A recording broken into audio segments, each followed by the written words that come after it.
Olá, eu sou a Bianca, psicóloga, mestre em psicologia clínica, e hoje eu tô aqui porque eu quero conversar um pouco contigo sobre algo que talvez esteja presente na sua rotina e você nem perceba, que é a autocrítica. É aquela vozinha interna, sabe, que muitas vezes fica nos criticando, é dura, impiedosa e que talvez até tenha a vontade de nos ajudar, mas no fim das contas só acaba aumentando o peso que a gente já carrega. É do tipo daquela frase que provavelmente você já pensou em algum momento.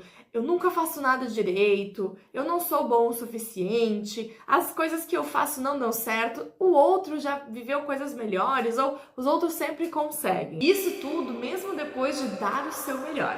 A gente vive nesse mundo com prazos acelerados, curtos, uma sobrecarga, essa pressão também profissional, acadêmica.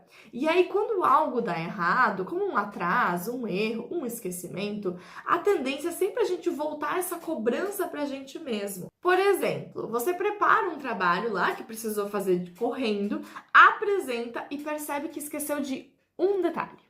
Em vez de pensar no que você já conseguiu, e até mesmo que é normal, às vezes a gente esqueceu uma e outra coisa, até mesmo lembrar que da próxima dá para se organizar melhor, você vai ficar com pensamentos do tipo: sou incompetente, não vou ser bom o suficiente, nada dá certo para mim, eu sou sempre assim, generalizando apenas o lado ruim da história. Na terapia cognitivo-comportamental, a gente compreende esses pensamentos como automáticos e distorcidos.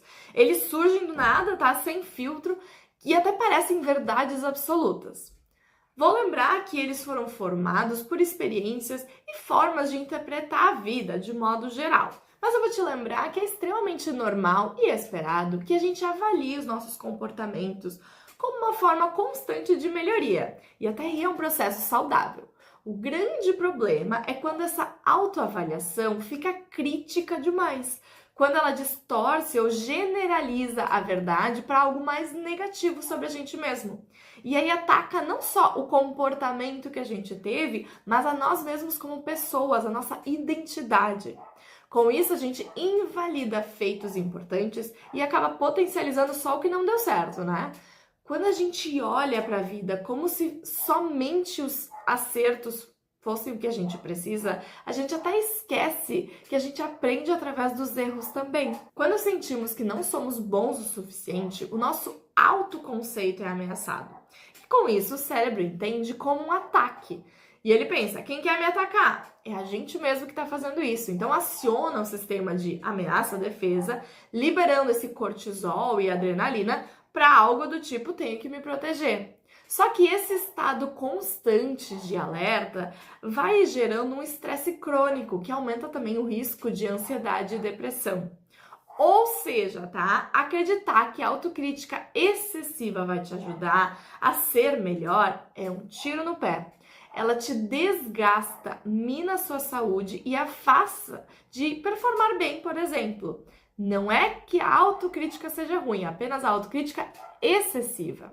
Outro exemplo seria, tá? Um atraso numa reunião.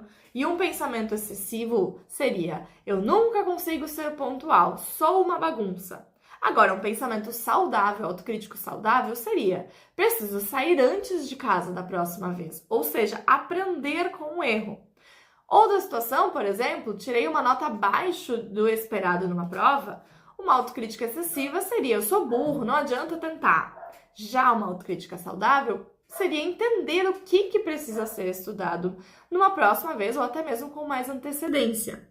Essa autocrítica excessiva acaba gerando alguns impactos, como por exemplo, aumenta essa tristeza e ansiedade. Na nossa autoestima, ela reforça essas crenças de inadequação, de não ser bom, e acaba gerando um medo de errar. A gente tem até um bloqueio ou até mesmo um perfeccionismo meio paralisante, assim, né? E como são interpretações, ou seja, pensamentos automáticos muitas vezes distorcidos, vou listar até alguns muito comuns, como um rótulo, né? Eu sou incompetente, como se aquele erro rotulasse a pessoa como um todo. Outro é a generalização, além de a pessoa como um todo, é o tempo inteiro. E ainda o tudo ou nada, né? Se não é perfeito, não presta. Se não for assim, não é legal. Ou seja, tá, gente? Toda vez que tiver frases, além de uma intensidade emocional ali com vocês, mas com palavras como tudo, nada, sempre, sou, coisas maiores que generalizam, pode haver algum erro de distorção dessa informação, o que provavelmente vai te prejudicar de alguma forma. Agora eu vou te convidar a pensar junto comigo. Vou trazer algumas frases aqui, autocríticas comuns, e a gente pode até reparar se elas são familiares e juntos trazer uma resposta ou até uma nova frase um pouco mais realista e compassiva. Vamos a exemplos então. Nunca vou conseguir aprender isso. Sou burro. Esse conteúdo é difícil, mas posso aprender com mais tempo e ajuda. Seria uma nova frase que é bem mais realista, dado que eu não vou mentir ou fingir que isso não acontece, que aquele conteúdo não é difícil, mas eu vou entender que algo pode ser feito sobre isso e não que eu nunca vou conseguir. Outro exemplo, ninguém gosta de mim porque eu sou chato. Algumas pessoas podem não conectar comigo, mas isso não significa que ninguém gosta de mim. Aqui a gente tem uma generalização. Então a gente pode tomar esse cuidado para entender que não é todo mundo. Foi talvez uma situação, uma pessoa, e a gente pode olhar para isso de uma forma mais realista. E ainda, eu sempre deixo tudo para a última hora. Uma nova frase melhor seria: hoje deixei para a última hora, mas posso me organizar melhor da próxima vez, entendendo o que pode acontecer diferente. Então eu vou olhar para a situação pontual da minha rotina, dessa situação, o que talvez me prejudicou, eu posso melhorar. Perceba, não se trata de apenas jogar um pensamento positivo em cima do problema ou até mesmo tentar que ele vá longe, né? Mas sim buscar uma forma mais equilibrada, mais realista, mais justa e talvez até mais compassiva de enxergar as coisas. Na terapia cognitivo-comportamental, a gente chama isso de reestruturação cognitiva, que é identificar a frase automática, questionar se isso é verdade ou não e ainda propor uma alternativa mais justa quando for necessário. Enquanto que eu falava, tá? Qual dessas frases mais se parece com a sua voz interna? Quando você substitui a voz crítica por uma voz mais compassiva, você acaba acionando um sistema de cuidado, né? Nesse sistema, o corpo libera ocitocina, endorfina, que reduzem o estresse e aumentam os sentimentos melhores como segurança, calma e conexão. Não é autoindulgência, é neurobiologia. Você cria condições internas para aprender, corrigir e seguir em frente. E agora a gente pode fazer juntos um passo a passo. Quiser, anota aí, tá? Primeiro, identifique essa frase automática. Por exemplo, depois de esquecer um compromisso, um pensamento seria: sou um desastre? Sempre sou assim? Nada dá certo comigo? Pergunte-se: eu falaria isso para alguém que eu amo? Normalmente a resposta é não. Para um amigo, você diria: calma, você está sobrecarregado, é normal esquecer. A gente é bem mais compassivo com outros. E aí, por terceiro, reestruture, ou seja, forme uma nova frase que seja mais realista e bem mais compassiva. Como, por exemplo, eu errei, e isso acontece. Posso anotar os meus compromissos em tal forma para lembrar melhor numa próxima vez. Uma sugestão, tá? Sempre tem um caderno, um bloco de notas no celular, para um diário de pensamentos, para você poder anotar a situação, o pensamento que veio automático, né? E junto, provavelmente, uma emoção, e aí poder fazer essa reestruturação. A gente precisa lembrar que isso é um treino, tá? E com o tempo, o nosso cérebro vai criando estes novos caminhos e isso fica um pouco mais fácil e natural.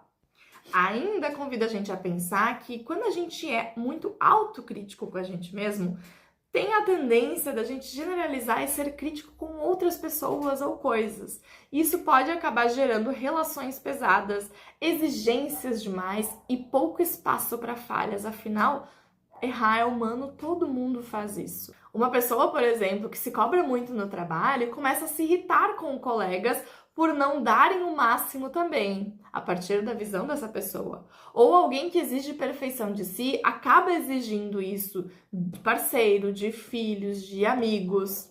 A crítica constante, interna ou externa, ela rouba a leveza e o prazer da vida e das coisas pequenas.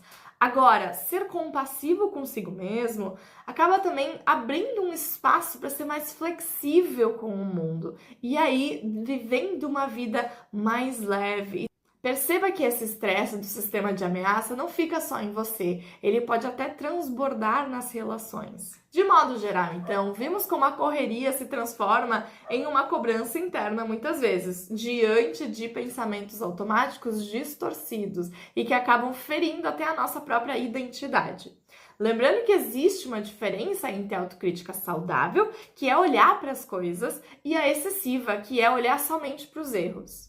A gente também olhou para estratégias, principalmente olhar para o pensamento e reestruturar de alguma forma. Ser menos crítico consigo mesmo não significa ser menos responsável, mas aprender a caminhar de uma forma mais leve e sustentável. Aproveita, tá? Deixa o seu like aqui e compartilhe comigo, conosco. Deixa aí qual é a sua frase autocrítica que você mais ouve dizer.